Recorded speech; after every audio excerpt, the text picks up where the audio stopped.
Këshilli i Sigurimit të Kombeve të Bashkuara do të shqyrtoj sonte në orën 21 sipas kohës tonë raportin për punën e UNMIK-ut në 6 muajt e kaluar.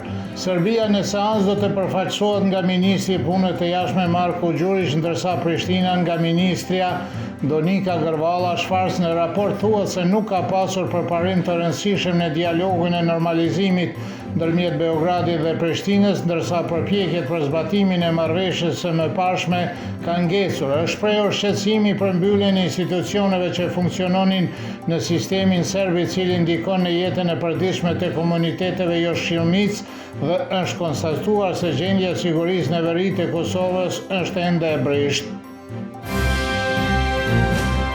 Përfaqësuesja lartë e Bashkimit Evropian për politikë të jashtme Kaja Kallas tha në Tiranë se Kosova dhe Serbia nuk mund të presin përparim pa normalizimin e marrëdhënieve të ndërsjella. Kryeministri i Shqipërisë Adi Rama tha se ajo mbështet fuqishëm Shqipërinë në rrugën e saj drejt integrimit evropian. Kallas ndodhet në një turne 3 ditore në vendet e Ballkanit Perëndimor, gjatë së cilës nuk do të vizitoj as Beogradin dhe as Prishtinën. Dje ishte në Maltezi, sot në Shqipëri, ndërsa nesër do të vizitoj Bosnjën dhe Hercegovinën. Docentin e Fakultetin e Shkencave Politike në Beograd, Stefan Surlić, tha për Kosova Online se emrimi të dërguarve special për Ballkanin Perëndimor është bërë një lloj trendi në vendet europiane, por që të dërguarit në fakt nuk kanë një funksion real politik. Bashkëpunëtori i lartë hulumtues Dušan Proroković vlerëson se një nga arsyet e mundshme për dërgimin e të dërguarve është pritja e një krize në rajon. Ish ambasadorja e Serbisë në Britaninë e Madhe, Aleksandra Joksimović, tha se për Bashkimin Evropian është shumë e rëndësishëm që procesi i zgjerimit të vazhdojë dhe se të dërguarit i dërgojnë vendet e Bashkimit Evropian.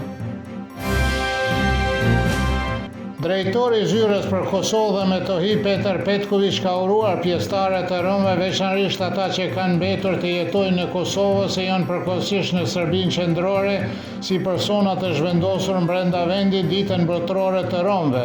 Fatkeqësisht, si shton Petković, romët në Kosovë janë të diskriminuar social dhe politik nga autoritetet e papërgjeshme në Prishtinë, por siç thekson ai, Serbia po bën gjithçka që pjesëtarët e komunitetit rom që jetojnë në zonat me shumicë serbe në Kosovë të trajtohen si qytetarë të barabartë. Kryetari i Komisionit të Kuvendit të Serbisë për Mbrojtje dhe Siguri, Milova Ndrecun, ka thënë se ndalimi i 4 serbëve të cilët ishin në një turë nëpër manastiret ortodokse në Kosovë është një përpjekje tjetër e Albin Kurtit për të spënuar opinionin me qëllim që të bindë bashkësi ndërkombëtare se Prishtina është në sulmin e planeve agresive të Beogradit. Është një histori e vazhdueshme që shumë njerëz më nuk e dëgjojnë, por duhet për hir të publikut vendas, thot Drecuni, dhe vjen në duke se arrestimi i 16 pelegrinëve serb ndodhej në kohën kur Albin Kurti nuk po arrinte të ketë shumicën për të formuar qeverinë.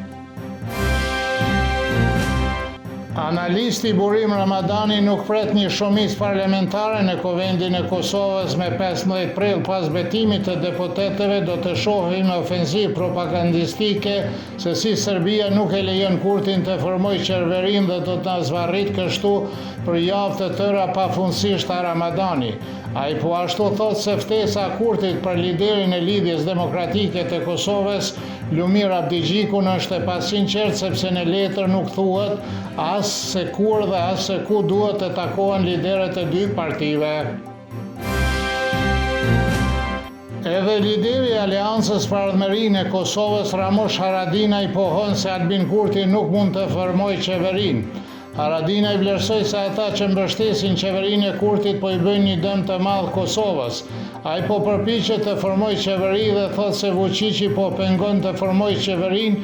Si është e mundur që Vučići ta pengojë formimin e qeverisë së Kosovës, pyet Haradinaj. Deputetja Lidhjes Demokratike të Kosovës, Doarsa Kica Xhelili, thot se Albin Kurti ka 4 vite që punon vetëm për ndarjen e politikës me shqiptarëve.